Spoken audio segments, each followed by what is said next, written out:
Assalamualaikum warahmatullahi wabarakatuh. Selamat pagi, anak-anak. Assalamualaikum warahmatullahi wabarakatuh. Selamat pagi, Bu. Baik, sebelum itu saya absen dulu ya. Iya, Bu. Iya, Bu. Fradoling ada? Ada, Bu, hadir. Sandy Sela? Hadir, Bu. Meriana? Hadir, Bu. Satri? Hadir, Bu. Hadir, Bu. Iva? Mungkin sinyalnya ya. Ya sudah. Sebelum kita memulai pelajaran ini, alangkah baiknya kita berdoa dulu menurut agama dan keyakinan kita masing-masing. Berdoa dimulai.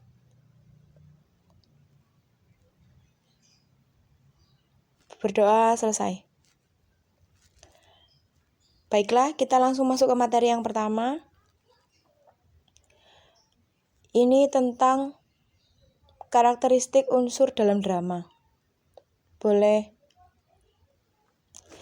Materi pelajaran yang pertama. Apakah ada yang tahu tentang karakteristik unsur dalam teks drama?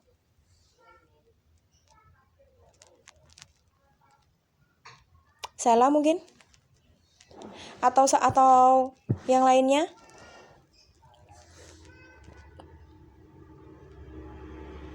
Tidak ada?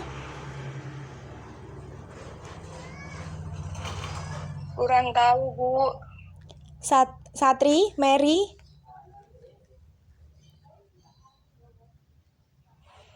Saya, Bu.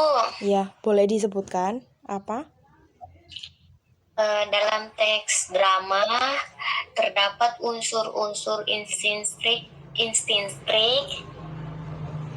Unsur-unsurnya terbagi menjadi tema, alur, watak, latar, dan amanat. Seperti itu, Bu.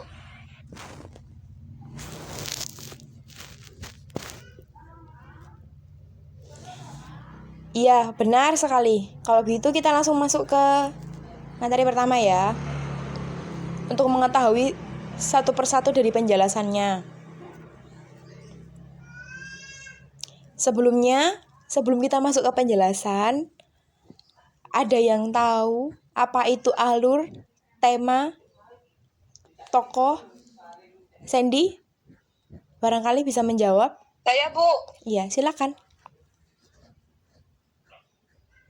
Alur itu jalannya cerita, Bu.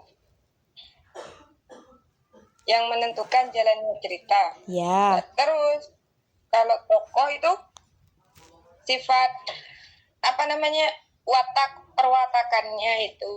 Ya. Ada protagonis, Iya. ada protagonis, Iya. sama tritagonis. Ya. Gitu.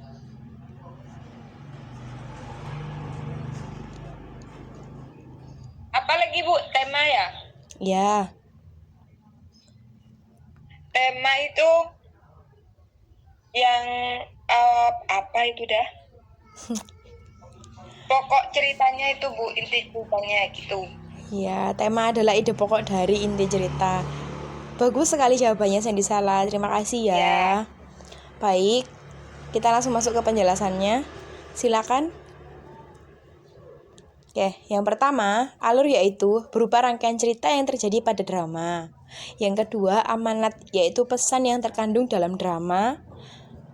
Yang ketiga, tokoh yaitu pelaku yang memerankan seseorang karakter dalam cerita. Yang keempat, tema, ide pokok cerita atau gagasan. Contohnya tata panggung dan tata rias. Ini sebagian contoh ya, masih ada banyak lagi. Alur ini dibagi menjadi dua. Ada alur maju, alur mundur, ada juga alur campuran. Kalau yang tokoh ini ada juga 3, ada protagonis, tritagonis, dan antagonis. Dari kalian ada yang tahu apa protagonis, tritagonis, dan antagonis? Hertin, Mary, atau yang lain?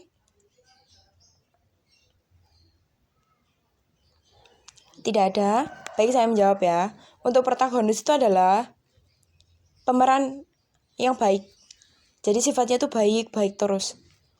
Khusus yang baik-baik. Kalau yang antagonis itu yang jahat. Jadi entah itu yang licik, yang suka bikin masalah, itu masuk ke antagonis. Kalau yang protagonis itu adalah campuran, seperti pemain figuran. Hampir sama seperti itu. Cuman perbedaannya, dia netral, dia bisa jadi baik, dia bisa juga jadi jahat. Seperti itu. Apa di sini ada yang tahu tentang drama? Dari naskahnya mungkin? Dari Mary? Hertin?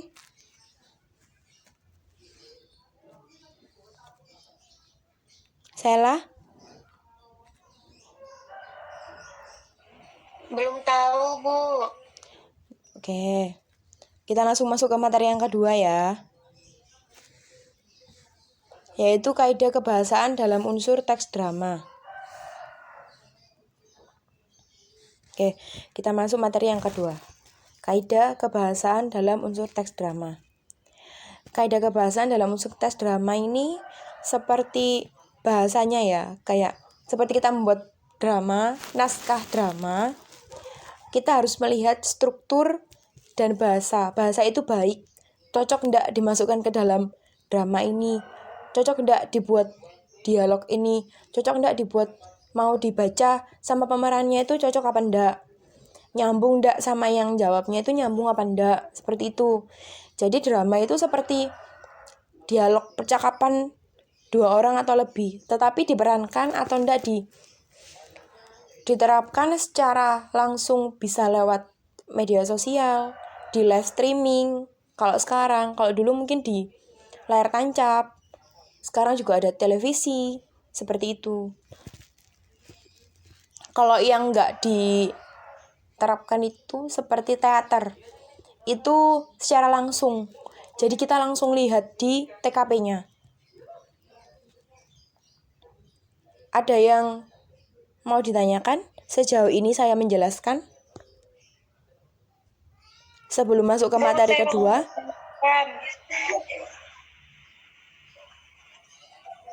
Iya, Mary. Silakan. Kalau alur campuran itu alurnya bagaimana, Bu? Begini. Kalau alur campuran itu begini. Kan ada alur maju sama mundur. Jadi itu bisa Jadi itu dicampur kayak dari cerita. Saya ambil sampel contoh satu ya, gini. Kalau alur dari masa lalu, tapi diceritakan lagi. Jadi kayak pertama sekarang, masa kini gitu ya, dari masa kini. Habis itu nanti pas dari akhir ceritanya itu muncul lagi seseorang yang dari masa lalu. Jadi nggak masa kini ya, masa kini toh yang diceritain itu, enggak. Ada campurannya dari masa lalu, kayak ada sesuatu yang dulu yang seharusnya nggak muncul, tapi itu muncul, diceritakan lagi gitu loh. Alur campuran itu kayak gitu. Pernah lihat kayak film kayak masa dulu kayak gini, ceritanya ini masa sekarang.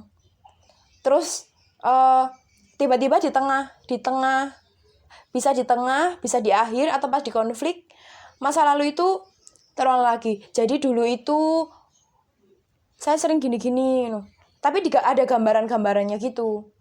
Ada adegannya juga, seperti itu. Itu yang dinamakan dengan alur campuran. Baik, Bu. Sudah jelas jawabannya?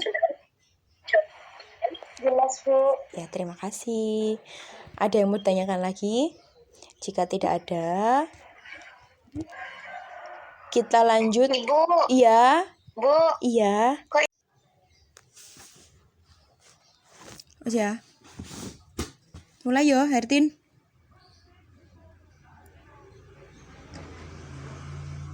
Baiklah, untuk materi yang kedua, saya jelaskan. Penulis naskah drama menyusun cerita sedemikian rupa agar penonton dapat memahami alur dengan jelas. Alur yang disusun secara sistematis demi mendapat apresiasi yang baik dari penonton. Struktur drama. Struktur drama ini ada 3. Boleh lanjut? Oke. Struktur drama menjadi penting dalam kita mempelajari tentang drama. Berikut merupakan struktur yang ada dalam drama. Yang pertama, babak atau episode, yaitu penulis naskah drama biasa membedakan babak satu dengan babak lainnya berdasarkan susunan alur cerita.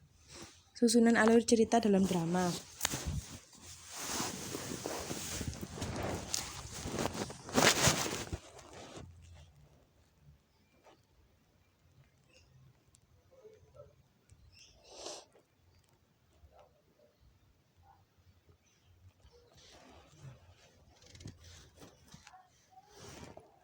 Berdasarkan susunan alur cerita dalam drama. Pembagian babak atau episode adalah bagian yang penting dalam sebuah drama. Ia sebagai penanda susunan alur sehingga mempermudah pembaca memahami cerita yang hendak disampaikan. Dari struktur yang pertama, apakah ada yang mau ditanyakan? Tidak ada, kita lanjut ke yang kedua ya. Adegan. Adegan yaitu runtutan cerita dalam drama dibagi dalam babak. Adegan ditandai dengan pemunculan tokoh atau pergantian suasana. Pergantian suasana tersebut dapat diiringi dengan pergantian tata panggung, cahaya, properti, atau perubahan sikap tokoh. Saya jelaskan dulu dari yang pertama, babak atau episode. Biasanya kan kalau kalian melihat sinetron atau film atau semacam seperti itu, biasanya ada kayak episode 1, episode 2, episode 3, bahkan berepisode. Ada yang kayak web series. Kalau yang web series itu pilihan, jadi hanya maksimal biasanya 19-20 episode. Seperti itu. Jadi itu yang dinamakan episode. Untuk yang adegan itu ada bagian-bagiannya juga. Adegan di sini kan ditandai dengan pemunculan tokoh atau pergantian suasana. Itu bisa suasana waktu dilatar belakangi dengan waktu pagi, sore, siang, atau malam. Terus dilatar belakangi juga tempat pergantian pemain. Yang waktunya figuran masuk kadang cuman yang sebentar berapa menit tag-nya seperti itu. Ada yang mau ditanyakan? Dari yang pertama atau yang kedua? Hertin, Satri? Belum ada, Bu. Oke, belum ya. Kita lanjut ke struktur yang ketiga, yaitu dialog.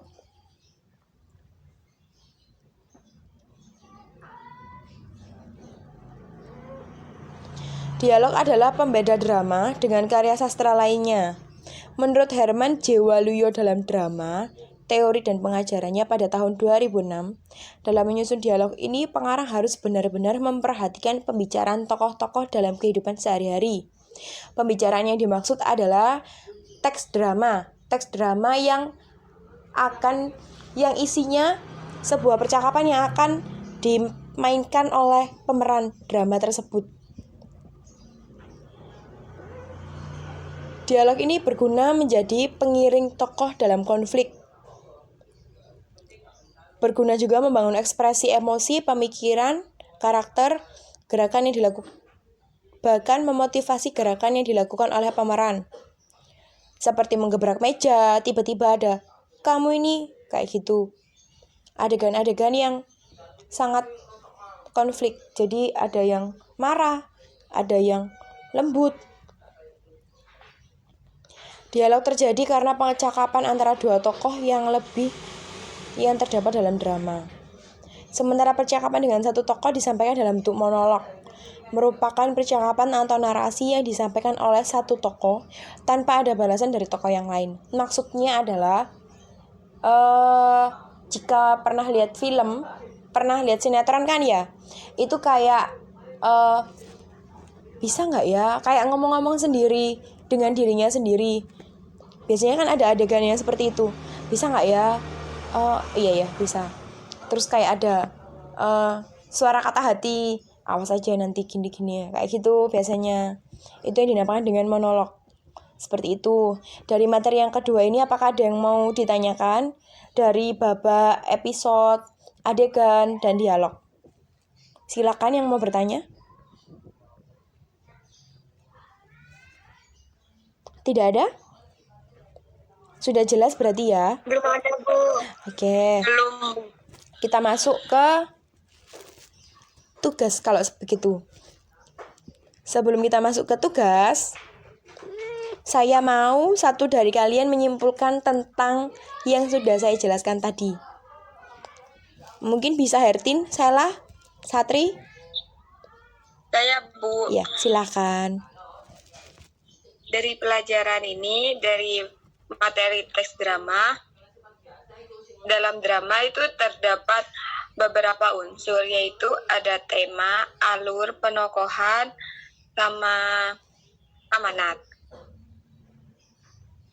Ya. Dan penokohnya di sini ada yang protagonis, antagonis, dan tritagonis. Terus yang di alur itu ada 3 juga. Yang pertama alur maju, alur mundur, dan alur campuran. Seperti itu, Bu. Ya, benar sekali. Bagus. Terima kasih, Sela. Ada yang lain? Tidak ada ya. Baik. Ini tugas individu ya. Ini tugas individu.